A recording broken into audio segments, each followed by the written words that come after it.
sanad cusub iyo maalin wanaagsan saaxiibayaal waxaad rajaynaya dhamaantii beenad wacnaan iyo wanaag aad ku wada sugantiin muddo kadib oo inaan wax muuqaal la soo dhalin barkulkeena YouTube waa muuqaalkii ugu horeeyay aan ku iba furi doono sanadkan cusub ee 2025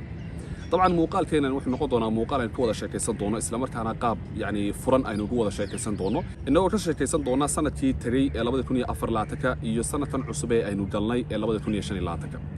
طبعا waxaan wada ogsoonahay Ilaahay subhanahu wa ta'ala waxa uu koonkan keenay sunan aad u fara badan sunanka waxa kamid ah sunnatu taghyir yani sunnada isbedelka hadduu qofku isbedelayo haddii deegaanku isbedelayo haddii maalmaha iyo yani zamanka iyo waqtigu isbedelayo shay walba oo maanta koonkan dushiisa saaran oo wax isbedelaya oo markaa u taagan inuu shalay sidoo ahaa maahay maanta mid wax ka duwan ama yani muuqaal ka duwan ama qaab ka duwan uu noqdo saadaradeed haddii shalay aynu naqaanay isla markaana aynu ku nooleen 2024 maanta waxa aynu joognaa 2025 sababta muuqaalkan xilli dambe aan u duubayo oo 12 bisha oo aan hadda aan joogno maanta aan u duubayo waxa weeyaan bal inaanu su'aal aad u muhiim ah isweydiino su'aashaas waxa weeyaan 12 maalmood ayaa gurtaba tagay sanadkii cusub ee 2025 ma waxa aad ku jirtaa isla markaana aad yani qorshihii 2024 ee qaabkan u nooleed bad wali u nooshahay oo wax jadwala iyo wax qorsha iyo wax isbedela wali noloshaada uma diyaarin mise isbedel cusub oo wanaagsan bad la bilaabatay 2025 waa su'aal runtii aad u muhiim ah 12 maalmood waxa ina tusinayaan ama aynu qiimeyn ku sameyn karnaa nafteena taasoo markaa aynu kaga sameyn karno 12 cisho maxaa aynu qabanay ee ka duwanaa 2024 wixii aynu qaban jirnay haddii markaa qorshayaal aynu diyaarsanay haddii inuu jawaanibta isbedelka qofku ka sameyn karayo dhan aan isbedel ka sameynay taa macnaheedu waxa weeyaan inaad diyaar u tahay inaad isbedel la timaado dhab ah 12 cisho waxa ay naga dhigayaan mid aynu nafaheena dib aynu ugu noqono mid aynu eegno ma isbedel baynu diyaar u nahay oo 2025 waynu la jaan qaadnay oo bilow cusub aynu kula bilaabanay mise wali halkeeni ayaynu taaganahay marka inta laga imaado sanadka cusub bilaabitaankiisa maxaa mar walba looga hadlaa maxaa loo soo hadal qaadaa sababta loo soo hadal qaaday waxa weeyaan yani qofka waxa muhiim ah inuu zaman isku xiro qofka hadduu caado sameysanayo hadduu isbedel sameynayo waxa aad u qurux badan inuu markaa zaman yani kooban uu markaa isku xiro zamankaas markuu dhamaadana uu markaa zamanka kale cusbaanaaday ama waqtiga cusub ee markaa uu galayo inuu wax cusub markaa uu la bilowdo sadaradeed sanadka cusub sababta looga hadlay waxa weeyaan yani waa wax cusub oo yani dunida oo dhan ku cusub mushaharkii baa isbedelaya haddii qofku meel ka shaqeynayay taytaladii qofku haystay ama goobaha shaqada isbedelaya yani wax walba isbedelaya sanadka cusub wax walba ama shirkad walba ama dunida oo dhan baa isbedel u diyaar ah oo markaa inay sidii markii hore ay ahayd si ka duwan ay noqoto diyaar u ah saadaradeed waa muhiim qofkuna markaa inuu isbedel la imaado oo nolol markaa noloshiisa hore ka duwan uu la imaado sanadka cusub waa sanad qofku markaa u diyaar garoobi karayo inuu naftiisa wax badan ka bedelo inuu naftiisa horumariyo isla markaana uu xisaabiyo oo naftiisa la xisaabtamo sanadkii markaa hore ee tagay la soo dhaafay ama 2024 ay oran yani qofku waa inuu xisaabin ku sameeyaa sanadkan uu diyaar garooba wixii uu diyaar garoobi lahana markaa uu la imaado inta marka laga imaado waxaan doonayaa inaan yani fikir aad u muhiim ah isla wadaagno taasoo markaa su'aal noqon karaysa waxa laga yaabaa dad badan oo inay naga mid inuu ka murugoonano maalin walba ama maalin walba aynu aragno dad aqraanteena ah oo ama filkeen ah ama asxaabteena aha oo nolosha meel fiican ka gaaray hebel wax laga yaabaa inuu markaa noloshii guurka uu galay oo uu guursadayba hebel wax laga yaabaa inuu shirkad aasaastay hebel wax laga yaabaa inuu shaqo markaa shaqadiisa hore ka fiican inuu helay hebel wax laga yaabaa inuu markaa academically uu markaa u koray oo markaa darajo fiican oo ama master hadduu ahaana uu PhD qaatay hadduu BS ahaana markaa uu master qaatay yani noloshiisa iyo taytarkiisu inuu markaa kor u kacay adiguna wali halkii aad taagan tahay waxa laga yaabaa qofkii inuu isku qanciyo yiraahdo anigu markaa isbedelba يعني ملها يعني مناسب وما يهي أما قف إسبدل كريا أما نلشي سوى حكب بدل كريا ما بقى يهيبه تاسو مركها غلط waxa muhiim ah runtii qofku inuu yani aamino qadarta Ilaahay subhanahu wa ta'ala una sabro isla markaana uu sabir la imaado marka uu doonayo inuu gool gaaro ama noloshan marka uu isbedel ka sameeyo laana wax yani maalin ku dhaca ama laba maalmood ku dhaca haba yaraatay ma jirto Ilaahay subhanahu wa ta'ala waxyaabaha muhiimka ah inuu dardaarmayo yani inuu qofka muslimka uu yeesho wax kamid ah يعني صبرك iyo waxa loo yaqaan istimraariyada iyo waxa loo yaqaan markaa saddexda qodob aan soo wada raaciye at-tawakkul ala Allah qofku saddexda qodob haduu la imaado runtii noloshiisa oo dhan baa badbaadaysa iska daa inay markaa yani xagga wanaagsan u badbaadee macnawiyan iyo shakhsiyan buu qofku markaa u wanaagsanaanaya saadaradeed bay dadkii hore wanaagsanaa iyadoo markaa kaliya roodhi iyo waxa lagu qooyo oo kaliya haysta ay waxay lahaayeen waxaan ka farxad badan lahay boqorada waaweynaa markaa dunida waagaas ka talinayay sababtu waxa weeye waa qanaacada shakhsiga markaa ay haysteen waxa muhiim ah in qofku ogsoonaado yani guusha qofka uu doonayo ee nololeed waxa uu ku gaari karay hota waa sabir haddii dadkii aqraantaada ahaa madanka klofilka ahaa oo dhan nolosha meel fiican ay ka gaareen adigu maalintaadi way soo socotayso laakiin maxaa lagaga baahay waa sabir waa kow inaad hota ku sabarto waa qodobka labaad ee hawsha aad markaa haysa inaad joogtayso oo aad halkeeda ka sii wado ilaa marka aad halka doonaysid aad ka gaadhisid qaabka qofku u wadayna way kala duwan tahay istimraariyada laftirkeedu horta maxaad doonaysaa inaad wado qaabkeed u wadaysaa ma tahay sidii saxda aad u wadaysay yani ama qaabkii saxda ee wax loo wadi jiray ee halka doonaysid ku gaadhisay ma tahay mise ma aha waa qofku inuu la tashi badan sameeyaa waa inuu wax badan ka ogaada waxaan uu qabanayo laftirkiisa waa inuu xoogaad u yahay marka uu aqoon fiican u leeyahay waxaa jira marka qaar qofku hadduu doonayo waxyaabo waaweyn oo muhiim ah inuu xaqiijiyo waxaa qasab ah inuu yani dad uu la tashado waxaa qasab ah inuu markaa yani qorshayaasha iyo waxyaabaha uu dejistay inuu markaa cid kale uu oo markaa expert ku ah ama ku wanaagsan inuu markaa la kaashado marka qaar qodobka saddexaadna waxa weeyaan inuu tawakkul cala Allah qofku inuu Ilaahay subhanahu wa ta'ala tala saarto hadda tiraado wax kasta anaa qabsanaya ama anaa wadanaya Ilaahay subhanahu wa ta'ala yani inuu ugu dardaarmin taas qofka muslimkaana astaamihiisa taas ma aha haddaba 2025 waxa ku hor yaala laba qorsho ama laba doorasho mid un baa ku hor yaala doorashada koobaad waxa weeyaa inaad halkan marka hore joogto aad sii ahaato oo halkaadii aad ka joogto noloshaaduna sidaadii hore rootiinka ahayd kugu socoto inaad waxbarashadaada aadid soo noqotid shaqadaada aad aadid kadibna yani asxaabta waqti la qaadatid kadibna sidaas marka ay u soo wareegto noloshaadu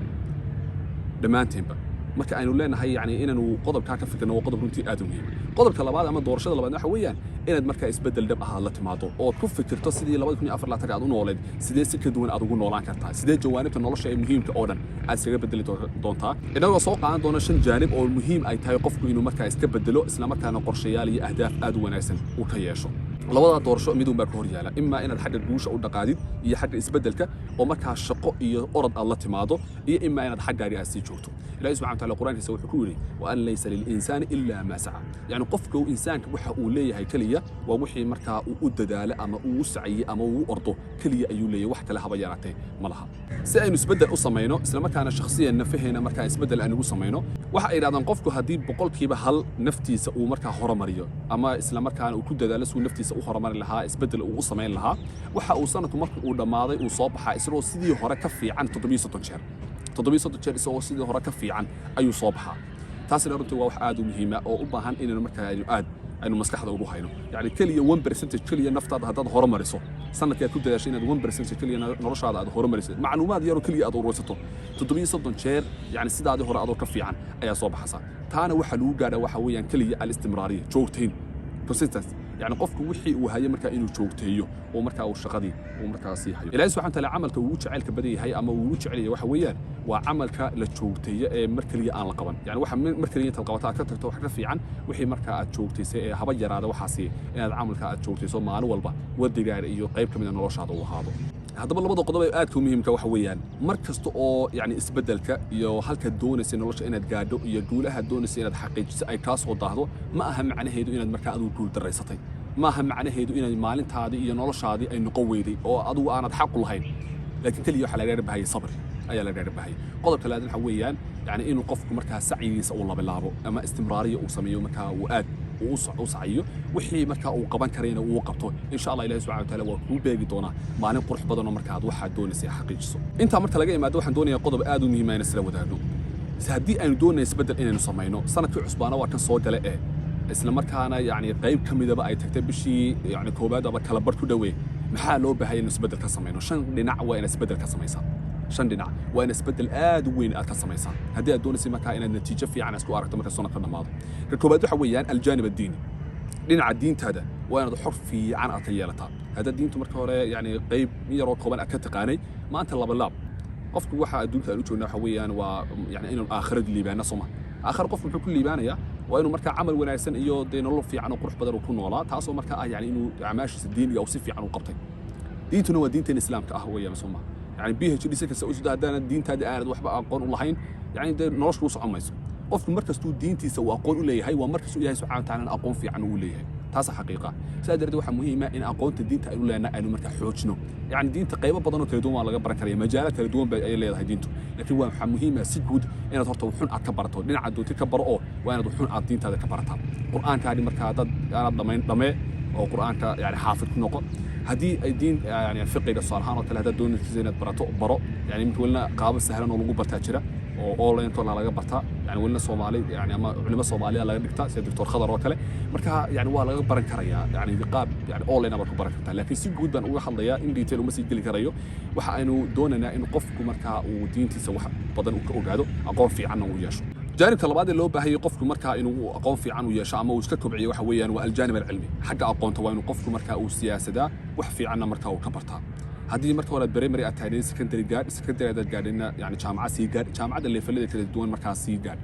laakiin waxaa muhiim ah inaad marka aqoon naftaada aad kusoo kordhiso sanadku iyaanu ku dhaafin adigoo aan wax baran adigoo wax xun aan noloshaada ama qayb academic ka mid oo aanad kusoo kordhin yani ku dhaafin sanadkaas ma aha kaliya inuu qofku sidii academiga wax u barto qaabo kala duwan oo ay kala wax baran karaya tababar ka qayb gali karaya diblooboyin kala duwan oo kala qaadan karaya yani inta shaqada ku dhex jirto saaraan kale shaqo cusub aad bilowday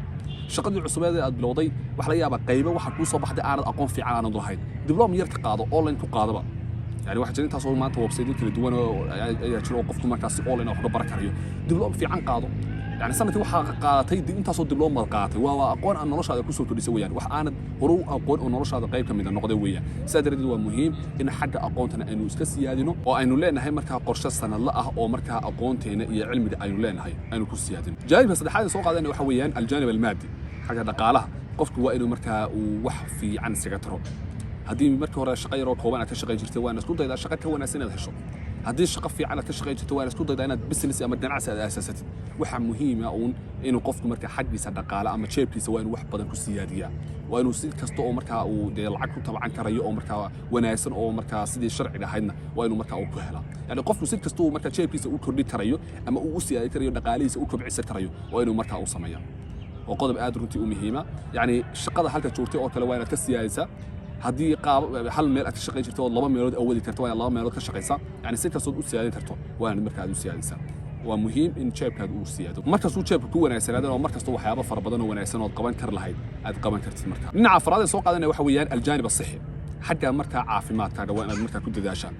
yani caafimaadkaaga waa inuu qorshe ku leeyahay ama jiim aad ama hiking samee ama jimicsi kale oo tubada tusaalaha kala samee yani sid kasta oo marka jirkaaga aad jimicsi ugu sameyn karayso waa inaad ugu sameysaa jimicsi la'aan dhibaato weeyaan yani caafimaadkeena kama talina haddii qofku aanu jimicsi lahayn haddii ugu yaraato waa inuu qofku orod sameeyaa subaxii